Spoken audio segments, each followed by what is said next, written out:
Welcome to Blizzard Fire. We hope this video helps fire up your solution. You begin by preparing power and connectivity. Plug the charger, place Airpods in the case, and keep the case lid closed while they sit next to your iPhone.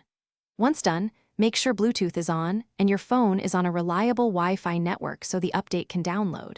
You don't need a manual install button. iOS pushes firmware automatically when conditions match. This first step gets the device ready and lets iOS detect and cue the update in the background.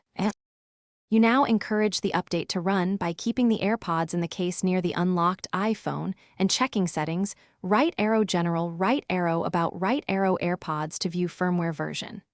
If you don't see progress, make sure other Bluetooth accessories are disconnected so the phone can prioritize the Airpods. Once done, you can restart the iPhone to nudge the process.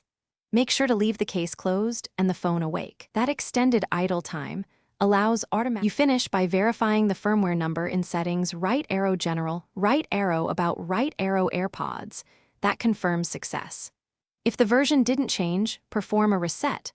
Hold the case setup button about 15 seconds until the LED flashes amber then white, then retry the steps.